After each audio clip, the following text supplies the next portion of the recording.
Nzambo sala awa to lukakaye. Mais ah, Dieu m'a béni. Mais comment il a été béni? Alléluia. Dis après moi les caractères. Il y a beauté au ben dans mon bali, mais caractère n'est au ventre. Travaille le caractère. Au lieu de passer tout son temps à juger les autres. Amen, amen. Une décision importante. Accepte l'école de Dieu. Si tu lis la vie d'Élie le prophète, sa vie se résume en deux grandes parties. Il y avait la partie de cache-toi et de présente-toi.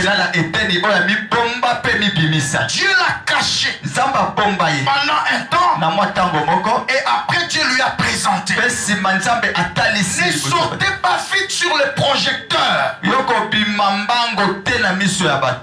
amen. Attends le temps de Dieu. Accepte l'école de Dieu. Jésus pour un ministère de 3 ans devait être caché pendant 30 ans. Pendant 30 ans.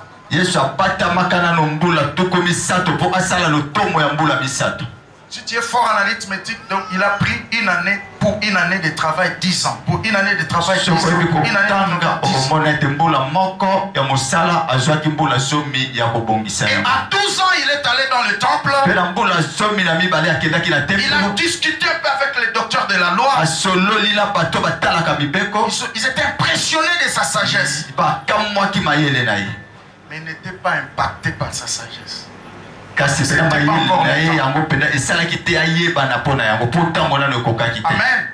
Si tu veux sortir avant le temps, tu vas juste impressionner les gens.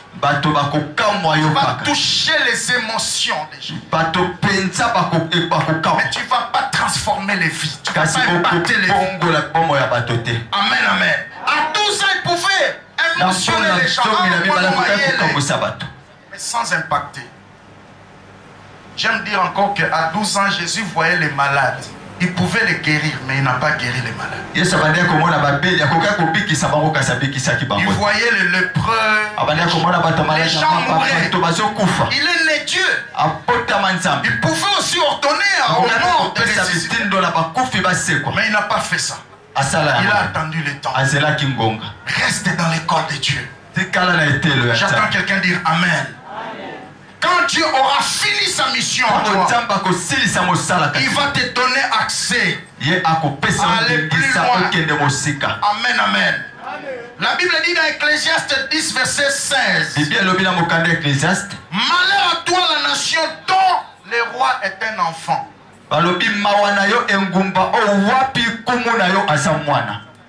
à toi la nation dont le roi est un enfant. L'enfantillage dont on parle ici, si tu remontes dans l'original,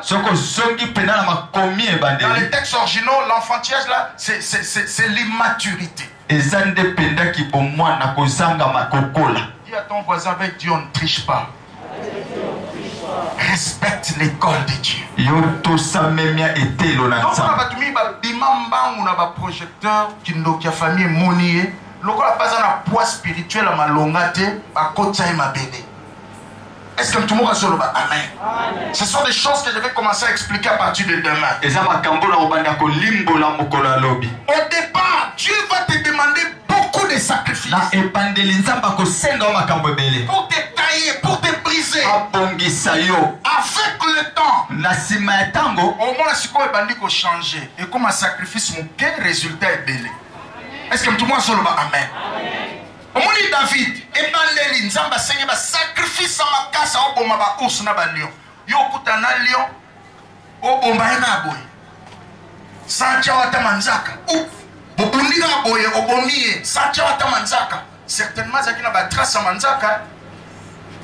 Quand j'ai fini mon travail ici il y a quelques semaines à Lubumbashi, le pasteur m'a invité pour visiter Zo papa le petit lion abio no bokota na mwaka voilà zawana.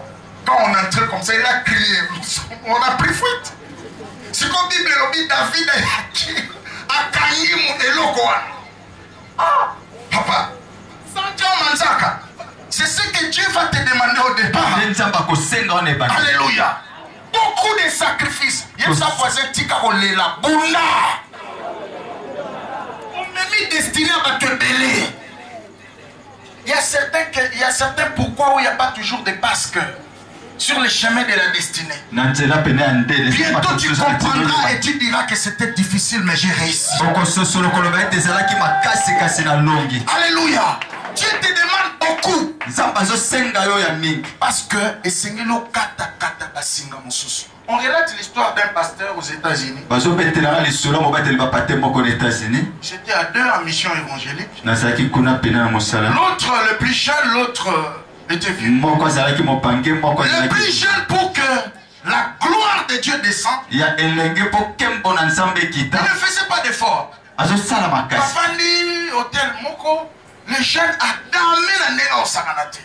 Mais qui dans la salle Boitomboli, Dieu va toucher les gens. Et les gens tombaient partout. Maintenant, le plus vieux, pour que Dieu fonctionne avec lui dans cette dimension-là, il devait prêcher à l'état des jeunes. Maintenant, le 3e jour, il est allé auprès du Seigneur. Le Seigneur, j'ai un autre côté, mais Azo damé fort avant au terre. A Kepeguna, a Téné Malomate, a tombé dans le boko, Nkembo Ekiti. Mais Napo, ça la bombe fona qui là? Dieu va lui dire, toi je te connais depuis toi. Mais lui là, il est de la 4e génération des pasteurs. Amen. Autrement ça veut dire, il y a une famille de pasteurs abimate. Il y a un kunda bitumba, il y a un nzela. Mais hier, déjà le pasteur baleka ba kweza ba loi ba histoire négative. Il y a un le kanabo pété. C'est là que j'ai rejoint l'homme de Dieu à la chaque phrase moko avant penganga na ete so okipaki. A déjà ba tumisusu yo ba prokolanda mutu te na présence ya Nzambe. Eza ba tumisusu ba problème na yo ye comment ya ba solution. Ensemble na bu pété pour ya biloko na ba olo ba to sengana je l'ai déjà. Mais yo mutu ne lokote Hollandi paye na ensemble na français à Bombay. Yo pe oh Dieu tu sais mon Dieu. Yo za mutu ba prière en français. Tika ba biloko zo sala wana.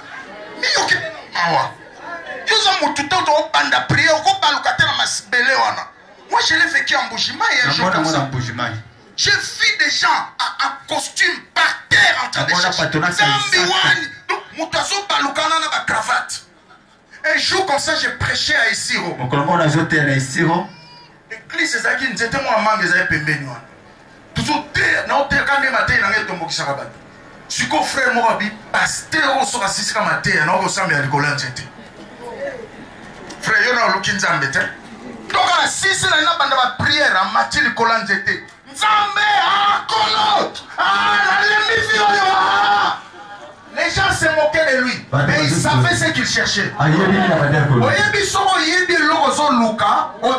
Parce que, Mutu ayebe lo aso luka même ataba fingi batongi batioli aotikate. Et le diable sait qu'il ne peut pas vaincre une personne qui n'abandonne pas.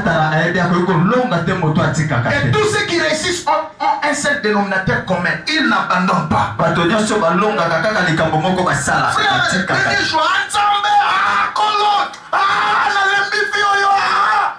il plairait comme ça. Est, c'est plus les organismes des systèmes des Nations Unies, HCR, tout ça, des choses comme ça. UNICEF. Frère, on a posé un dossier quelque part. L'église là m'avait invité pour 2 semaines. La première semaine est passée. On s'est moqué de ses frères. La 2e semaine, 3e soirée, le matin, on va l'appeler. Frère, on a ma colo, na culte. Na silence séminaire T. Pourquoi? Il a compris une chose. Alléluia. Si j'ai... Parce qu'il a lancé comme mon na salle. Soko sambeli loko la batunyoso nzamba ko peso ba résultat nenga pesa kana batunyoso. Mais soko luki nzambe na nenge na yo okozwa pe ba résultat na nenge na. Bati wana la matea nde simbaki. Ok, loko batunyoso ba samba na église ngana matel kolante. Et il a eu gain de cause. Yo sikoyo oza mutu pembe na zo samba na français soit na ko bombe yo ko landi. Nenga zo samba na chema kolo likolo muliko mususu nzambe tu sais bon Dieu mon Landala. Est-ce que tout le monde je suis en train de chuter vers la fin. Quatrième décision maintenant, ceux qui suivent. Quatrième décision. Devenez semeur. Amen. Pour ne pas répéter l'histoire de votre famille. Prends la décision de devenir semeur. La Bible dit dans Ecclésiaste 11, verset 1 à 6. Jette ton pain sur la surface. Avec le temps, tu le retrouveras. Dès le matin, sème ta semence. Jusqu'au soir, ne repose pas ta main.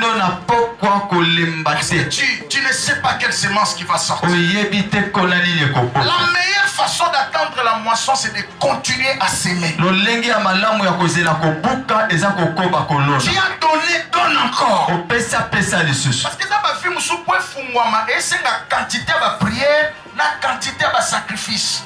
Tant qu'on atteindre nos niveaux, on a dit. Le monde spirituel te réclamera toujours de continuer, d'augmenter. Est-ce qu'il y a quelqu'un qui dit Amen très bien? Si tu vois quelqu'un réussir dans ce qu'il fait, c'est qu'il a obéi à un certain nombre de principes. Et si tu vois quelqu'un échouer dans tout ce qu'il fait, c'est qu'il a négligé les principes. Alléluia. Dans nos générations ici, je ne sais pas si j'aurai le temps d'en parler. Les familles, on a bien des familles à compte vidé. Donc, tu as été comment? Frère, dans la famille, il y avait des gens qui étaient tellement méchants. Parce qu'il y a bien aux alanetés. De ma famille, tu as dit à moi, pouvoir, moi, accès, moi, gloire. Dis-moi que dans chaque génération, tu as soit ou bien qu'ils aient une fois bima. Nous sommes venus des familles vendues, sacrifiées. On aura le temps peut-être à les développer plus tard.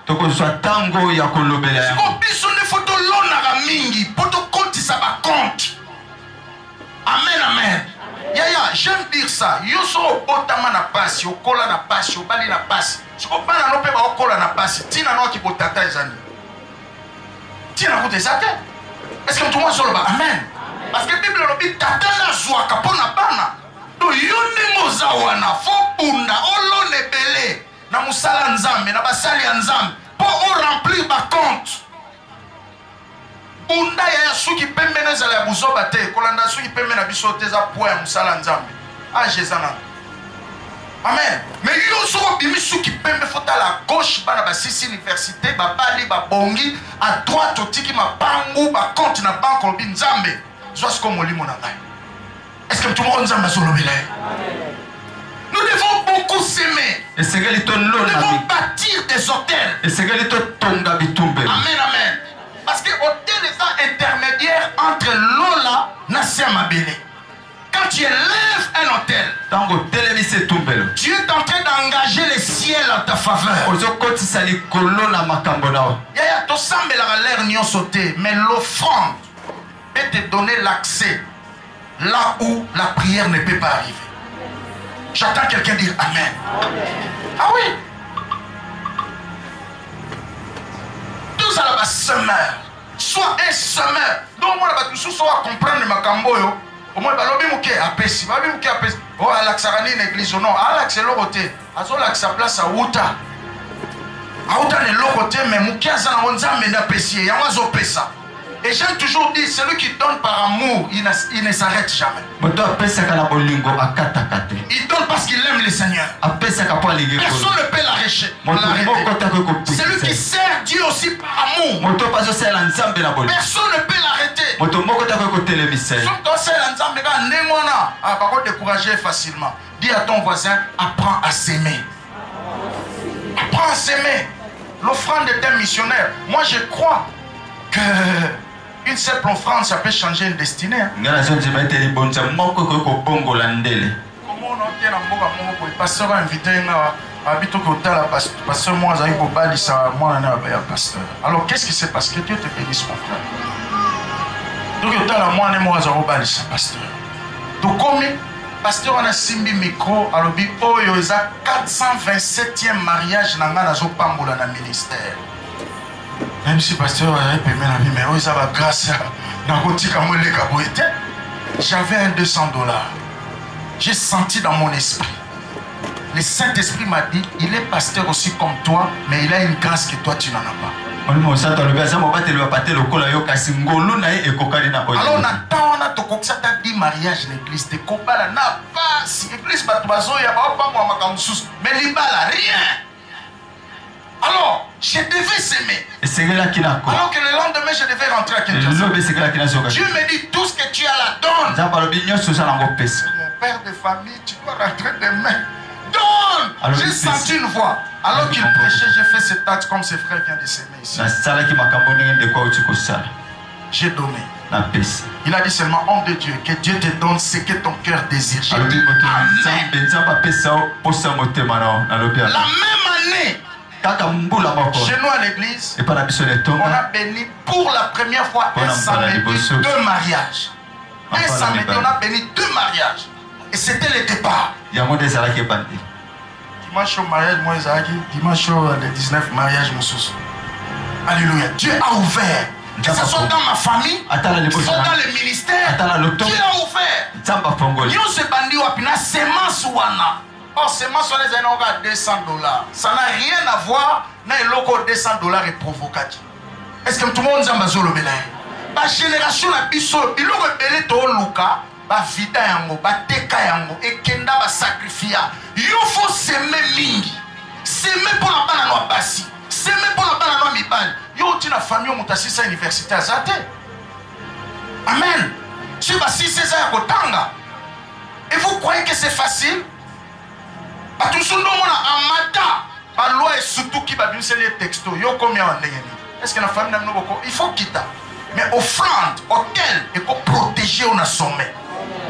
Moi, quand Dieu a commencé à me faire monter, quand tu as la famille, tu as l'université. D'abord, pour avoir un diplôme de thèse, j'ai repris 2 fois. Et on comprend que les achètes libres, les autres ont une histoire négative. On a payé un sacrifice. Zamba Serkas na matin université na luki offrande na kina moni pasteur na il a prié pour moi. Protection. Mon tout passe baninga na session. C'est sûr si mon tout passe ici. J'ai pris l'offrande, je suis allé encore près de mon pasteur. Que ton Dieu fasse quelque chose. Dans l'équipe j'ai des histoires négatives et la nigaka. Mais bah sacrifice c'est ça comme ça. Tina licence. Vous connaissez ici na olela. Zamba Zabala. Après quand aussi sananga, na juste offrande d'action de grâce, na tongé hôtel, na pèse pas dans. Mon pasteur a prié pour moi. Na bi sambela nzambe no siko ba licence fou moi. Les lots tous en a ingénieur, ba licencié, ba maître, na famille na autant. Oh, personne ne pouvait rêver ça. J'attends quelqu'un dire amen. Yaya dévier semeur. Comment mon lot? Défier semeur. Ma génération n'a pas besoin qu'on l'aime sa thé. Si mon église va le sa thé, c'est que il n'est pas molinoté. Besoin d'attendre qu'on paie son zo car monter ma kilo. C'est que yonde nzambali a pas mola. Peut-on avoir ça offrande de chiffrer 100, 50, 200 ou bien 100, 50, 20. On sentit que montant bon moi la pasteur a tangi aux anango. Et ça, c'est que nzambali a pas mola. Moi j'ai compris ces choses. Dans l'église, balongwa, locataire, awa, balongwa, viens qui locataire. Un jour j'ai dit à Dieu, photo somba le pas mon église. Et ça voisin, il pas photo somba le pas. J'ai dit, photo somba le pas. On a fait un voyage, on nous a invités quelque part. On était avec pasteur Atoms. Il prêchait, il a dit. Il parlait sur l'anneau de Béthanie. Le Seigneur en a besoin. Cette année-là, on cherchait la parcelle. J'ai dit à Dieu, Seigneur, je n'ai qu'un 500 ici. Mais demain, je vais rentrer à Kinshasa. Et tu m'as dit de donner tout comment? C'est quoi cette histoire? Dieu m'a dit, donne. Vous voyez qu'il y a avion, vous avez le hôtel, mais la dimension, vous avez utilisé ce que vous avez niveau, monsieur. Je me suis levé, j'ai donné. Il a déclaré une parole. J'ai dit Amen. La même année, on a eu la parcelle. Amen. Et Dieu a fait grâce par cette semence-là. 80% d'églises n'a pas sur place et ça, tu fous de la raté. Tu fous de la raté. Et ça, l'église est vendue. Alléluia. À partir de cette semence-là, dis à ton voisin, ta semence peut créer ta destinée. N'arrête jamais de s'aimer. Je vais terminer une 5e décision. Passer à l'action. Amen. Prends la décision de devenir un homme et une femme d'action. Aucune destinée ne peut changer par de belles intentions. Tu dois agir. J'attends quelqu'un dire Amen. Nous ne choisissons pas nos familles d'origine. Mais tu peux choisir quelle qualité de famille que tu dois laisser sur la terre avant de partir. Oui, je suis né d'une famille pauvre. Mais je me suis décidé à créer espèce de et je travaille sur ça. Amen, amen. Tu n'es pas obligé de mourir là où tu es né. Ou dans des conditions dans lesquelles tu es né. Jésus est né à Bethléem, mais il est mort sur le sommet de Golgotha. Noé a commencé son ministère dans la forêt, mais il a terminé sur le sommet le plus haut de la région. Le sommet d'Ararat. La stabilité. J'attends quelqu'un dire Amen. Tu n'es pas obligé de rester là où tu es resté. Tu dois travailler pour ça. Tes actions donnent la direction pour ta destinée. J'attends quelqu'un dire Amen. L'histoire du salut, l'histoire de la Bible, c'est l'histoire des hommes et des femmes d'action. Amen, amen. La vie ne change pas par des intentions. Tu dois agir. Dis à ton voisin, tu dois agir. Même avec les erreurs, agis. Même avec les fautes, agis. Même avec l'échec. Quelqu'un a dit l'échec est une victoire reportée. Pourquoi tu as peur d'agir? Agis mon frère. Ce que tu attends, t'attends. Allô? Tu dois agir.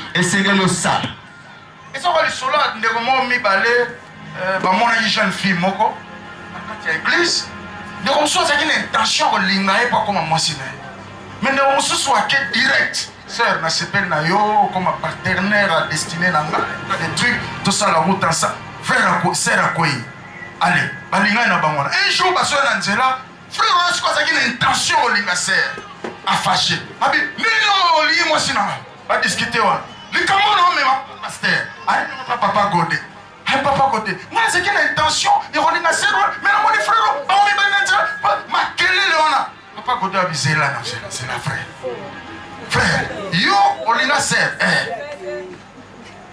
sœur olinga frère bon frère yo chauffant sa sœur au solo là ok tout droit ok na action abi nazaka na idée na ressemble na moni na noto na vision mi frère bima na bureau alléluia.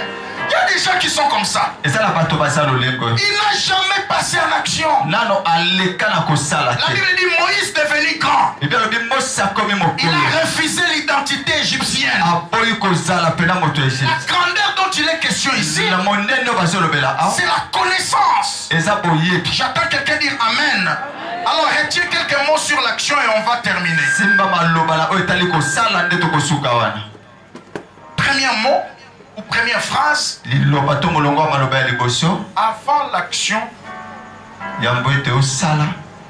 on détaxera de tout le monde.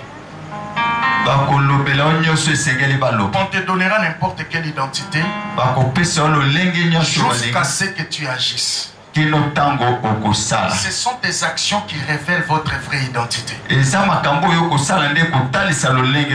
J'attends quelqu'un dire Amen. Ça c'est très important. Deuxième phrase que tu dois retenir concernant tes actions expriment le niveau de votre foi en Christ. Amen.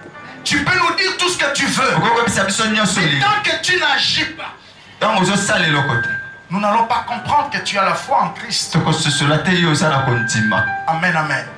Et troisième phrase que tu dois retenir, tes actions feront que les autres...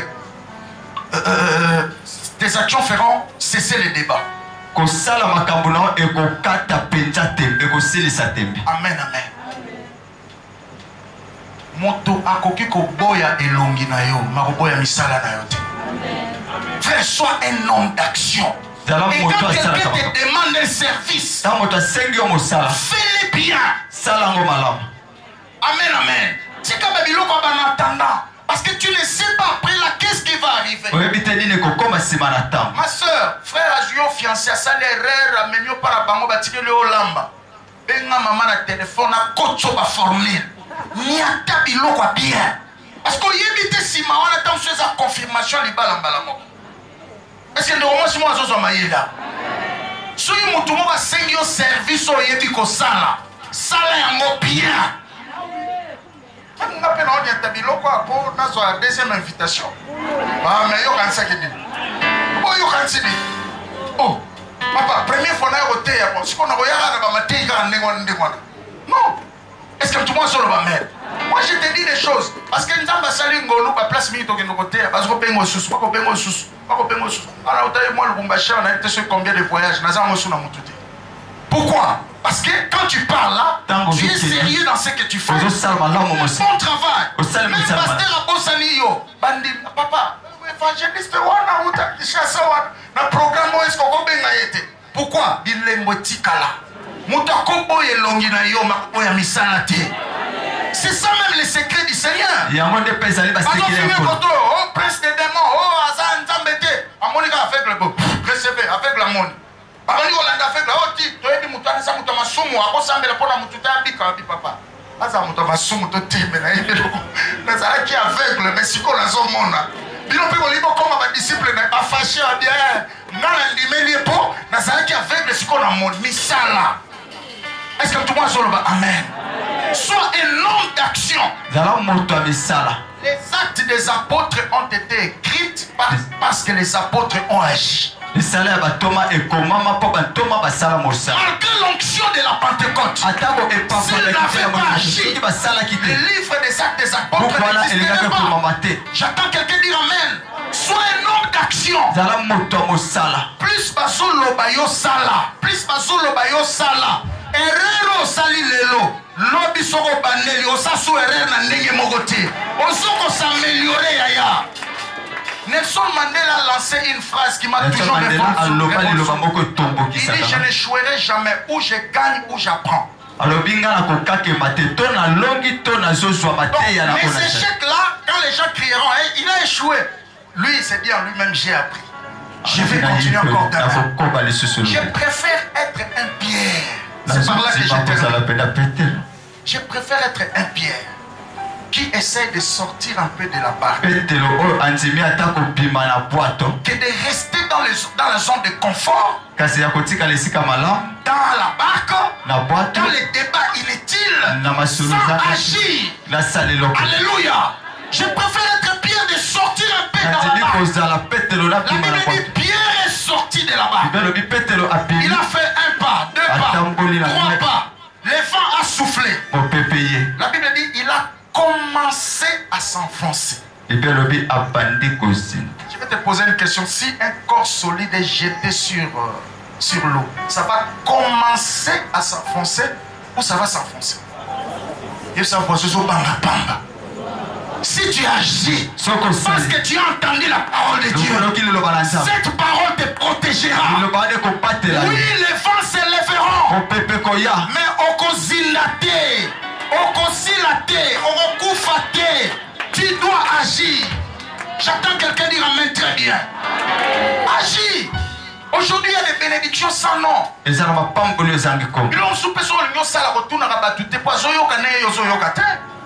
Est-ce que tout le monde moi, je suis à suite décision au monde à Yesu. A bandi ko tambola. Histoire on est salamate avant et après. Ayega simbi et lamba Yesu pas abiki muta salamote. Frère, il y a des bénédictions sans nom. Ça peut commencer avec toi. J'ai dit amen à ta place. Toute la famille m'a bête, tu dois agir. Entre dans les actions. Ce soir, nous voulons prier. La prière que tu dois faire. Que Dieu t'aide à parvenir. À devenir un homme de décision. J'entends quelqu'un dire amen très bien. Lèvons-nous là où nous sommes.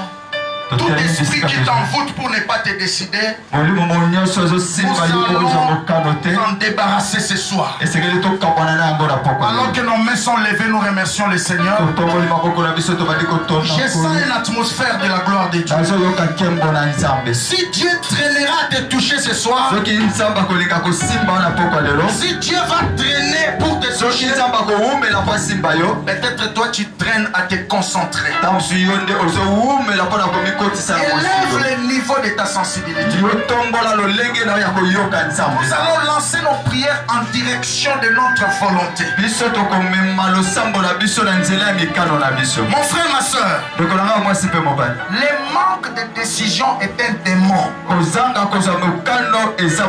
C'est une possession grave. Si tu n'arrives pas à comprendre cela,